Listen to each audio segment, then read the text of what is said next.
शान्ताकारं भुजगशयनं पद्मनाभं सुरेशं विश्वाधारं गगनसदृशं मेघवर्णं शुभांगं लक्ष्मीकान्तं कमलनयनं योगिविरध्यानगम्यं वन्दे विष्णुभवभयहरं सर्वलोकैकनाथं। मैं प्रोफेसर धर्मेंद्र तिवारी, जुत्थालाल संस्कृत महाविद्यालय मझौलिया, पश्चिमी चंपारण, वेद विभाग। मैं आज शुक्ल यजुर्वेद से संबंधित याज्ञवल्क्य शिक्षा में संहितादि पाठों का विवेचन हम करेंगे, ताकि इस पाठ करने से क्या क्या लाभ है वेद पाठी को या वेद के ज्ञाता को। तो आज हम लोग जो है संहिता पद और क्रम के सुव्यवस्थित पाठ के बारे में हम लोग चर्चा करेंगे। संहितादीनां पाठेन त्रिवेणी स्नान फलम कालिंदी संहिता गेया पदमुक्ता सरस्वती क्रमेणावर्तिता गंगा संभोरवाणी तु नन्यथा। संहिता कालिंदी गेया पदम सरस्वती उक्ता क्रमेण गंगा अवर्तिता संभोरवाणी तु अन्यथा न। संहिता मन ऋषि प्रोक्ता, कालिंदी मन सूर्य तनया, जमुना कालिंदी सूर्य तनया जमुना जमस्वसा इत्यमरः गेया बुद्ध्या। अर्थात यथा जमुनायां स्नानेन जना पुण्यलाभं लभन्ते किं वा जमलोकं न गच्छन्ते तद्वद् फलं ते लभन्ते। पदं पदपाठात्मकं पाठः सरस्वती अन्तः सलिला सरस्वत्याख्या नदी उक्ता प्रतिपादिता। पदपाठेन सरस्वती नद्यवगाहनोत्पन्नं फलं वसनुत इति भावः। क्रमेण क्रम पाठेन गंगा भागीरथी तस्यामावर्तिता मज्जनेन स्नानेन अपूर्वं स्वर्गादि फलं मुक्ति रूपं वा फलं पाठकः वैदिकः लभन्ते। शंभो महेश्वरस्य वाणी वेदस्वरूपा वाक्य तु पुनः अन्यथा एतद् विपरीता न हि अत्र निर्गलितार्थः। तीर्थराजा प्रयागवत संहिता पदक्रमाणां सावधानतया पठनशीलस्य गंगादि त्रिवेणी स्नान तुल्यं फलं मुक्ति रूपं प्रददाति। अर्थात संहिता पद और क्रम के सुव्यवस्थित पाठ से गंगा जमुना सरस्वती त्रिवेणी स्नान के समान पुण्य एवं मुक्ति की प्राप्ति होती है।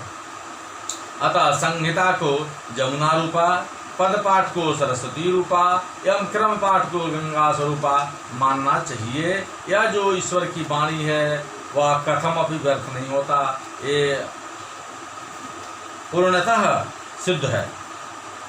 उपर्युक्त माशय मुदाहरणे आशय मुदाहरणे मुखेन प्रतिपादयति। यथा महाहृदं प्राप्यं क्षिप्तो लोष्टो विनश्यति एवं दुश्चरितं सर्वं वेदे त्रिवृत्तिमज्जति।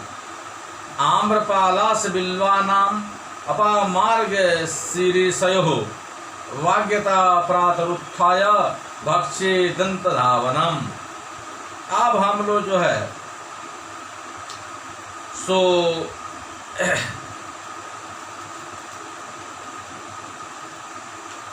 वेद पाठी से त्रिवेणी गंगा जमुना स्नान के फल प्राप्त कैसे होता है, इसे हम लोग समझ लिए। अब जलाशय में फेंका गया मिट्टी का ढेला जल में डूबते ही नष्ट होता है।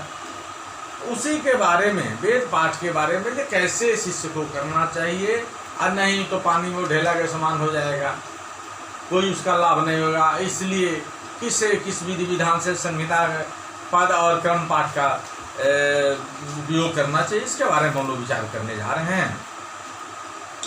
यथा सिप्ता लोष्ठ महाहृदं प्राप्यते विनश्यति एवं सर्व दुश्चरितं त्रिवृत्ति वेदे वज्यति। प्रातः उत्थाय आम्रफलास बिल्वानाम् अपामार्ग शीर्षयो दंतधावनं भाग्ययतः भक्षयेत्। व्याख्या यथा अजेन प्रकारेण यद्वद्वा क्षिप्तः प्रक्षेपणं कृतः लोष्ठ मृत्तिकाखंड रूप ढेला इति भाषायां लोकव्यवहारे ढेलायां महाहृदम महत् सरोवरः महत् डाग इति यावत् प्राप्यं गमनं कृत्वा प्रविश्य विनश्यति नाशं प्राप्नोति विलीयत इत्यर्थः। अतोऽयं निष्कर्षः सरोवरस्य महनीयतया निक्षिप्तस्य मृत्तिकाखण्डस्य दत्त चित्ते नानुसन्धानेनापि सम्प्राप्तिरसम्भवेति द्वयोः सादृशं संसूचितं न तु सर्वांशेन दृष्टान्तधर्मता गर्हितं कर्मन्तु वेदरूपे समुद्रे निमज्जितं सत् निश्चयेन नाशं प्राप्नोति इति ज्ञेयम्। एवं अनेन प्रकारेण सर्वम् अखिलं सम्पूर्णं दुश्चरितं कुतचित् धर्मवृद्धिं त्रिवृत्ति संहिता पदक्रम समन्वितेन स्वरूपेण पृथक पृथक त्रिवारं पुनः पुनः पठिते वेदे मज्जति निमज्जितो भवति लीनं जायत इत्यर्थः। अस्यां स्थितौ वेद पाठिनश्छात्रस्य कीदृशी दिनचर्या भवितव्येत्याह। प्रातः काले ब्रह्म मुहूर्ते अनुदिने उत्थाय भगवत स्मरण पूर्वकं निद्रां विहायोत्थितान्तरं स्वात्महित चिंतन पुरःसारं नित्यं कृतं शौचादिकं विधाय असनानात् पूर्वं तथा चोक्तं भगवता मनुना मनुस्मृतौ ब्राह्मे मुहूर्तबुद्धेत अर्थात उत्थाय धर्मार्थौ चानुचिन्तयेत् काय क्लेशांश्च तन्मूलान् वेद तत्त्वार्थमेव च उत्थायावश्यकं कृत्वा कृत शौचः समाहितः। मनुस्मृति में ऐसा कहा गया है कि आम्रपालाश्च बिल्वेस्येति तेषाम् आम्रपलाश्च बिल्वानां रसालपालाश्च बिल्वादीनाम् एवं च अपामार्गशीर्षयो अपामार्गस्य शीर्षस्य तयोर्द्वयोरपि वा एष्वाम्रादिषु काष्ठेष्वेकेन दन्तधामं दन्तः हृदः धाव्यन्ते परिमार्जन्ते इति दन्तधावनं दन्तघर्षणम्। अत्र धाव धातुः शुद्ध्यर्थकः तस्मात् करणे लिङ्गन्तं वाग्यतः मौनो भूत्वा मौनाचरणं विधायत्यर्थः। भक्षेत् विधि पूर्वकं चरवणं कुर्यात्। अत्र विज्ञाने स्वरूपेण दन्तधावन विधिर्लिखिता यत् कंटकक्षिरवृक्षोत्थं द्वादशाङ्गुलसंमितं कनिष्ठकाग्रे वस्तुस्थूलं परवार्धकृत पूर्चकं दन्तधावनमुद्दिष्टं जीवोल्लेखनिका तथा एतादृशं दन्तधावनं कुर्यात्। अर्थात वेद पाठ से त्रिवेणी गंगा जमुना सरस्वती नदी का जो संगम है, स्नान करने से जो फल होता है संगम पर, वही स्नान वेद के पाठ करने से होता है। इसे उदाहरण देकर आचार्य लोगों का मत है कि जिस प्रकार एक बड़े जलाशय में फेंका गया मिट्टी का ढेला जल में डूबते ही नष्ट हो जाता है, उसी प्रकार समस्त पाप एवं दुष्कर्म संहिता पदक्रम के सुव्यवस्थित पाठ से नष्ट हो जाते हैं। पाठारंभ के पूर्व भगवत स्मरण पूर्वक सज्जा का परित्याग कर शौच आदि से निवृत्त हो आम्र पलाश बेल अपामार्गन चिड़चिड़ी एवं शीरीष में से किसी एक के विधिवत मौन होकर दांतों को साफ करें, क्योंकि दांतों को दंत धावन से साफ करने पर आयु बल जस ओजस्विता पुत्रादि पशु और धन की प्राप्ति होती है। खदिरादि वृक्षाणां दंत धावने ग्राह्यता निरूपणम। खदिरश्च कदम्बश्च करवीरकंजकौ सर्वे कंटकिनः पुण्यः क्षीरिणश्च यशस्विनः तेनस्य कर्णे सौक्षम्यं माधुर्यं चैव जायते। खदिरा च कदम्बा च कबीर करकंजकौ सर्वे कंटकिनः पुण्या च क्षीणं यशस्विनः तेनात्र प्रकृतावसरे किमायातमिदं निर्दिष्टं फलं यथा तेन अस्य करणे सौक्ष्यं च माधुर्यम् एव जायते। आम्रादिवृक्षाणां दन्तधावनातिरिक्तं केषां वृक्षाणां दन्तधावनार्थं ग्राह्यमित्याह।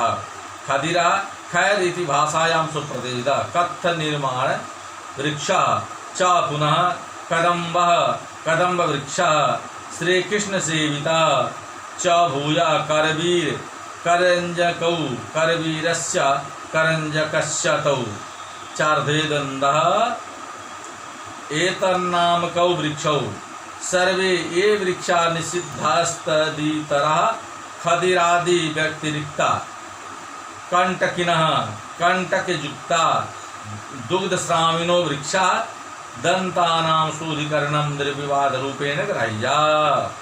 ते कंटकिना कंटका सन्ति येषु ते कंटकिनो वृक्षा पुण्या पुण्यदायका च पुनः क्षीरिणा क्षीरं दुग्धम् अस्ति येषु वृक्षेषु ते यशस्विना यशोदायका भवन्ति इति शेषः। अस्मिन् विषये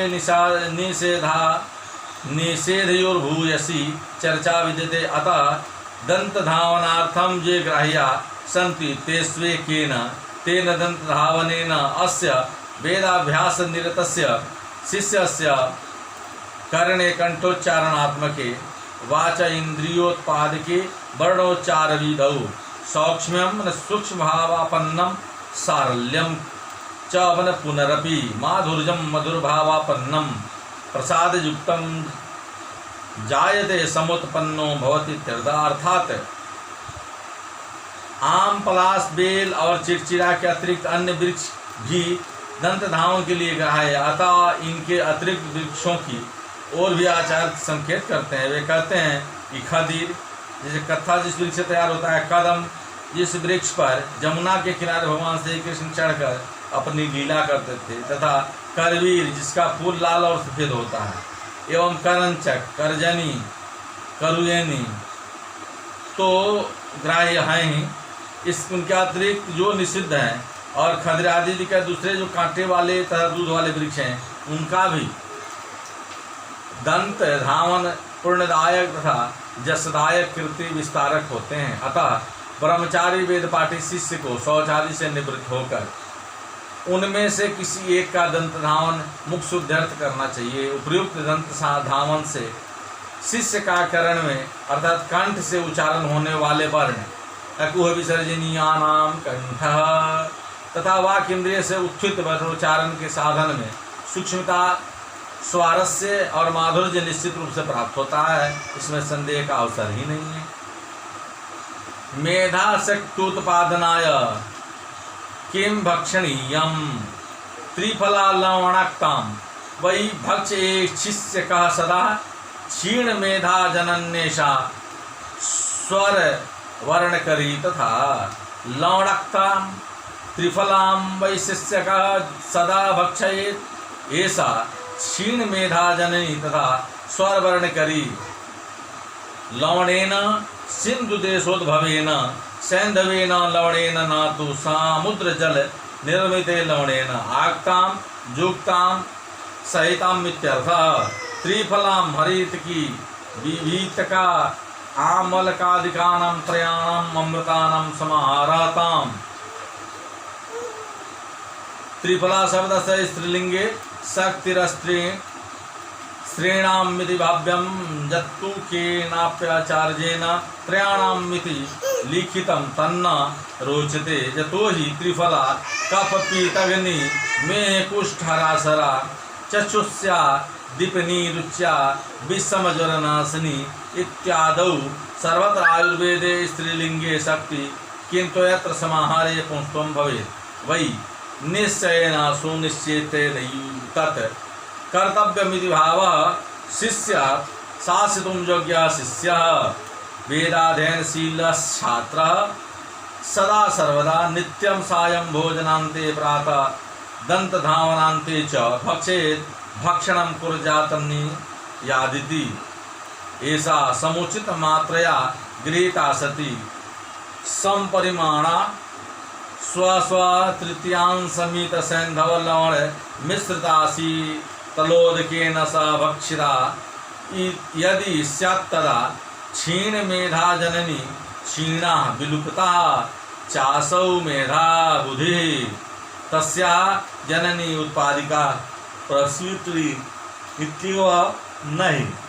स्वर वर्ण करी मैंने स्वरस्य प्राण संजीवनस्य चाक्षरस्य तस्योत्पादकेन्द्रिय बलस्य च करी कर्त्री सा जायत। यानी स्वभावता क्षीण बुद्धि शिष्य की मेधा शक्ति के उत्पादन के लिए उसे क्या खाना चाहिए। इस प्रसंग में आचार्य कहते हैं कि संधव नामक युक्त त्रिफला मैंने हरा बहेरा आंवला को शिष्य वेदाध्येता ने शीतल जल के साथ सदा भक्षण करें या अमृता त्रिफला नष्ट बुद्धि को समाप्त कर मेधा शक्ति को उत्पन्न करती है। इतना ही नहीं, यह स्वर तथा वर्ण का सुस्पष्ट उच्चारण कराने वाली है। त्रिफला का महनीय महत्व आयुर्वेद शास्त्र में वर्णित है। उसके अनुसार कफ और पित्त को एवं प्रमेह कुष्ठ आदि बीमारियों को समूल से नष्ट करती है। अतः शिष्य को सुस्वर एवं सुस्पष्ट उच्चारण के लिए जो है सो त्रिफला का सेवन करना चाहिए ताकि स्पष्ट उच्चारण हो। हस्त संचालनेन बिना वेदाध्ययनम निषिद्धम हस्थीनम तुजोधीते मंत्रम वेद विदो विदु न साधेद्याजुषानि भोक्तमंजनजनं यथा। यह मंत्रम हस्तहीनम मधीते तु जाजुषानि यथा अव्यंजनम भुक्तम न साधयेत् इति वेद विदः विदु। य वेदाद्वैता पुरुषः शिष्यः मंत्रम वैदिक मंत्रम हस्तहीनम हस्तेन हस्तसंचालनेन विना हस्त स्वर प्रदर्शनेन भिन्नेत्यर्थ। अधीते अध्ययनं करोति तस्य पुरुषस्य पठितो वेदः तु पुनः जाजुकी वेदानुष्ठानानि अत्र यजु पद वेदोपलक्षिकम् यथा जेन प्रकारेण अव्यंजनम न विद्यते व्यंजनम दधिजीरकादि मिश्रित संस्करणम जत तद अव्यंजनम भुक्तम भोजनम कृतमन्नादिकम रसादि परिपाक रूपम फलम न प्राप्नोति तथैव हस्त संचालन बिना वेदो पाठोपि सिद्धिम न प्रदाति। वेदाध्ययन में उदातानुदात स्वरितादि बोधक हस्त संचालन का बड़ा ही महत्व है। इसके बिना वेद पाठ सार्थक नहीं होता। इस विषय में वैदिक विद्वानों ने कहा है कि जो वैदिक मंत्र को हस्त संचालन के बिना पढ़ता है उसके वेद संबंधी मंत्र जिस प्रकार बिना लवण जीरा मसाला आदि के रहित व्यंजन स्वादिष्ट नहीं होता, उसी प्रकार हस्त संचालन के बिना वेद पाठ आदि सार्थक नहीं होता। हस्तहीन वेद पाठेन अवैदिकत्वं सिद्ध्यति ऋचो जनुंसि सामानि हस्तहीनानि जा पठेत् आंद्रिचो ब्राह्मणस्तावत् जावस्वारं न विन्दति। या ऋचा जंजुषि सामानि हस्तहीनानि पठेत् तावत् अंद्रिचा ब्राह्मणः ताजावत् स्वारं न विन्दति। या विप्रा द्विजा ऋचा इति बहुवचनान्तं पदम् रीद वेदो लक्षिकाम जाजुंसि यजुर्वेद मंत्राणि सामानि सामगायनानि हस्तहीनानि हत संचालनहीनानि बिना हस्त प्रदर्शनेन हीनानि पठेत अध्ययनं कुर्यात् सः एवं भूतः पुरुषः तावद् कालपर्यन्तम् अनृतः रीगरहितः अतएव अवैदिकः अयमिति। ब्राह्मणः द्विजन्मा विप्रः इति विशेषणैर्भुव्यते मानवैरिति। इयमवस्था तावदेव यावद् कालपर्यन्तं स्वारं स्वरसम्बन्धी हस्तसञ्चालनं स्वरस्थानं न हि विन्दति अधिग्रहणं करोति। वेदाध्ययने स्वर व्यक्तमर्थे हस्तसञ्चालन महत्त्वं सर्वाधिकं वर्तते। अतो यदि वेदस्य रीक् च यजुर्वेदोक्त मंत्र सामवेदस्य गायनानि हस्तहीनानि यच्छात्रः पठेत् सो वैदिक इति जनैः घोष्यते तथा च महदपवादं प्राप्नोति। सहसा स्थितिस्तावदेव तिष्ठति तावद् हस्तसञ्चालनपूर्वकं वेदाध्ययनं करोति। अतो वेदपाठे हस्तसञ्चालनम् आवश्यकम् इति। वेदाध्ययन में वेदपाठी का मुख्य ध्यान हस्त संचालन पर होना चाहिए। उसके बिना स्वरों का यथावत प्रतिपादन नहीं हो पाता है। अतः जो वेदपाठी ऋग्वेद की ऋचाओं को, यजुर्वेद के मंत्रों को और सामवेद के गायनों को स्वर संस्थापनार्थम हस्त संचालन क्रिया नहीं करते, वह तब तक अवैधिकत्व का निंदित पात्र रहता है जब वो तक वह भली भांति हस्त संचालन पूर्वक वेद पाठ नहीं करता। अतः वेद पाठ में हस्त संचालन की क्रिया मुख्य रूप से है। हस्तहीन पठनस्यादृष्टं फलं किं भवति, हस्तहीनं तु जोधीते स्वरवर्ण विवर्जितं ऋग्यजुषां भिर्दग्धो बीयोनिमधिगच्छति। तू या स्वरवर्ण विवर्जित हस्तहीनं च अधीते स ऋग्यजुषामाविद्य दग्धा बीयोनिमधिगच्छति। तू पुनश्च या मनुष्य स्वरवर्ण विवर्जितं स्वरवर्णैश्च विवर्जितं उदात्तादि स्वर अक्षररहितं हस्तहीनं स्वर संचालन विरहितं च पुनः अधीते अध्ययनं करोति सः एव भूता स पुरुषः ऋग्यजुर्वेद सामवेदादिभिः दग्धा दाहं प्राप्तः वियोनिं निम्नलोकं नीरय अधिगच्छति लभ्यते। अतः केनापि पुरुषेण हस्तसंचालनहीन पाठन कर्तव्यः। अर्थात हाथ से हीन जो है सो पाठ नहीं, स्वर के साथ हाथ संचालन करके जो है सो पाठ, वेद का पाठ करना चाहिए। हस्त संचालन के बिना वेद पाठ करने का दृष्ट फल केवल वह अवैधिक पुरुष है। इतना ही कहा जाता है कि अदृष्ट फल तो उससे घोर नरक में गिरा देता है। इसी भाव को लेकर चार्ज कहते हैं कि जो पुरुष स्वर, उदात, अनुदात आदि स्वर तथा वर्ण अक्षर से रहित हस्त संचालन के बिना वेदाध्ययन करता है, वह ऋग्वेद, यजुर्वेद और सामवेद के गृहीत पाठजन्य पाप से दग्ध होकर घोर नरक में जाता है, अर्थात नरक को प्राप्त करता है। आज हम लोग याज्ञवल्क्य शिक्षा नामक पुस्तक से संबंधित स्वर के वैदिक संहिता पाठ, क्रम पाठ के बारे में हम लोगों ने जानकारी प्राप्त की, जो उपशास्त्रीय और शास्त्रीय प्रतिष्ठा द्वितीय वर्ष में सिलेबस में चलता है। फिर आगे की बातों को हम फिर अगले दिन विशेष बातों को हम बताएंगे और यहीं पर हम बस विश्राम लेते हैं।